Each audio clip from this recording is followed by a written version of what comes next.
On Wednesday, May 19th, 2021, the House of Representatives passed H.R. 3233 and now moves to the Senate for further debate, rewrites, and then a vote.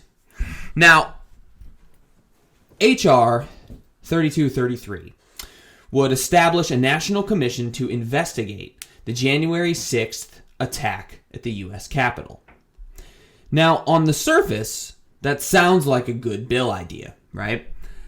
The January 6th attack was a horrific and tragic event at the United States Capitol, which is a symbol globally of democracy, right? During that attack, the gates were stormed, both chambers, the House and the Senate, were infiltrated. Members of Congress and, at the time, the sitting vice president's lives were threatened. So a natural response is to get to the bottom of how the complex was infiltrated. Except, in my view, this bill is very dangerous. And it is not the correct response. Remember, the passing of this bill would only allow Congress to establish an independent commission to investigate how this event happened.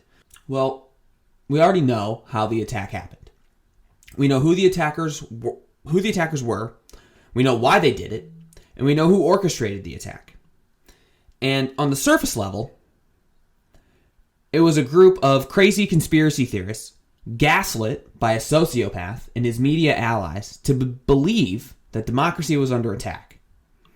But if you look deeper at what caused those people to believe the conspiracies, or better yet, how the sociopath was elected in the first place, well, those who look on the surface will probably tell you it has something to do with racism, bigotry, white nationalism.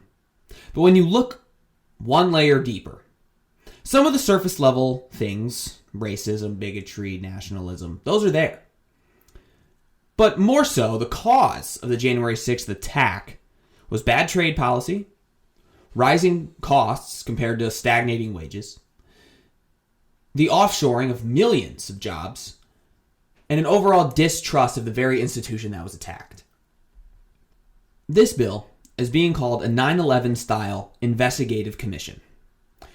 What we need to do now is we need to take a step back and think about what that means, and look at what came out of the last actual 9/11 commission. We were lied into war in two countries under two different administrations. And in 2013, thanks to Edward Snowden, it was revealed that the United States government was spying illegally on not just the entire free world, but American citizens that had done nothing wrong. This bill is that situation all over again. Except this time, it's targeted specifically domestically and at Americans. All of the events on January 6th could easily have been avoided if members of Congress had acted sooner. Not just Congress, but members of the government in general. If they would have acted sooner. All the planning for the attack was done in the open, in public, online groups, and in person, rather. The complete failure by the federal government to not properly secure the Capitol building should not result in more big government overreach into Americans' lives. All the feds needed to do was have 10, 20 more Capitol police officers there at the time, and a vast majority of the violence most likely would have been diverted away from the actual Capitol building, right? If there was more security at that day, at that time, on the grounds, we probably wouldn't have seen as many, if not any people, be able to get inside the Capitol building in the first place. Why do we need to create an entire commission into figuring out why this happened? We know why it happened, right? Let me be abundantly clear. On January 6th, those people who attacked the Capitol and they got inside and they attacked police officers and they tried to storm the Senate chamber during the counting of the Electoral College votes, every single one of those people who either succeeded or tried to get in should be 100% held to the full extent of the law, right? That's without question. But this bill is a complete overreaction. It's creating a domestic spying regime, if you will. And the reason I say that is because the bill is so vague. There are no rules or policies to what the commission can and can't do. The bill gives the commission the ability to subpoena and hire outside contracts for who knows what. Literally who knows what. There is no discretion in the bill as to what can be subpoenaed, what can't be subpoenaed, and who can be considered to be an outside contract. Here's a paragraph under the section titled Purposes. This is straight out of the bill. Quote, to investigate and report to the President and Congress on its findings, conclusions, recommendations for corrective measures that may include changes in law, policy, procedures, rules, or regulations that could be taken to prevent further acts of targeted violence and domestic terrorism, including to prevent domestic terrorist attacks against American democratic institutions, improve security posture of the United States Capitol complex while preserving accessibility of the Capitol complex for all Americans, and strengthen the security and resilience of the nation and American democratic institutions against domestic terrorism. That doesn't mean anything. That's just a big paragraph with a lot of words that don't mean a thing. Essentially, it's saying, okay, Congress, you're going to get to create a commission that's going to be able to investigate Americans. Have fun. That's it. The only good thing about it is the committee is composed of a group of people that are bipartisanly selected. So what that means is one member will be appointed jointly by the Speaker of the House and the Majority Leader of the Senate. So right now, the Speaker of the House is a Democrat, and so is the Majority Leader. One member of the committee shall be jointly appointed. I'm reading from the bill, by the way. One member of the committee will be appointed jointly by the Minority Leader of the House and the Minority Leader of the Senate. The Minority Leader of the House is a Republican, and so is the Minority Leader of the Senate. 2 members shall be appointed by the Speaker of the House, and 2 members shall be appointed by the Majority Leader of the House. Speaker is a Democrat, Minority Leader is a Republican.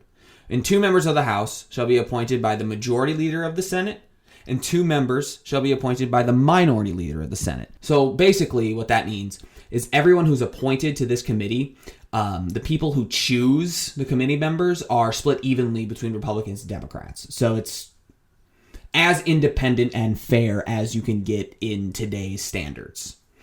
The people on the commission, while appointed by Congress, cannot be a member of the active sitting government. Sounds good. Well, not really. The people Congress must choose, according to the bill, are as follows. I'm reading directly from the bill now. In the sense of Congress that individuals appointed to the commission should be prominent United States citizens with national recognition and significant depth of experience in at least 2 of the following areas: governmental service, law enforcement, civil rights, civil liberties, and privacy, the armed forces, intelligence, counterterrorism, cybersecurity, and technology. So in normal people, simple terms, that means ex-government officials who have been working in the government before in those related categories. Are you seeing a pattern? You should be. Because it's going to be the same people who are in charge at the time of being lied into 2 wars and the conduction of mass surveillance on the entire world, including American citizens. So, this bill, it needs to be blocked or significantly rewritten now that it's going to the Senate. The bill in its current form cannot pass. It is very important that it doesn't. And so essentially, the federal government needs to get its act together. This bill is, in my view, a reaction to their failure, because in the events leading up to January 6th, everybody knew that something was going to go down. Okay, there were mass protests, right? Donald Trump was out on his own, well, at that No, he still had his Twitter account. So he was out spewing nonsense. Newsmax, Fox at the time, One American News Network, everybody who was ideologically aligned behind Donald Trump was saying the same thing, gaslighting the diehard supporters.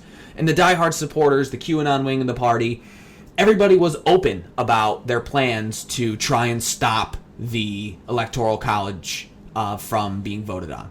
So everybody knew that something was going to happen, but the federal government was too ignorant or too on their high horse to think that anything bad could happen. And what happens? Something terrible, because they weren't prepared for it. But they have the resources to be prepared for this kind of thing. And if they would have just implemented those resources, I wouldn't be making this video right now, because there probably wouldn't have been an insurrection. But instead, they fucked around, they screwed up, and so now they have to do damage control. And when the federal government does damage control, it is 9 times out of 10 the worst overstep, 0 to 1 million damage control possible, i.e. this bill. This is going to be not a investigation on how or why the insurrection happened. This is going to be a bunch of former CIA officers, former national security state officers, bullshit lawyers, figuring out a way by using the private sector and outside contracts to basically monitor chatter by Americans online and overreach their boundary when it comes to monitoring what Americans are saying and doing in their private lives. That's what this is going to be if it doesn't change or get thrown out completely.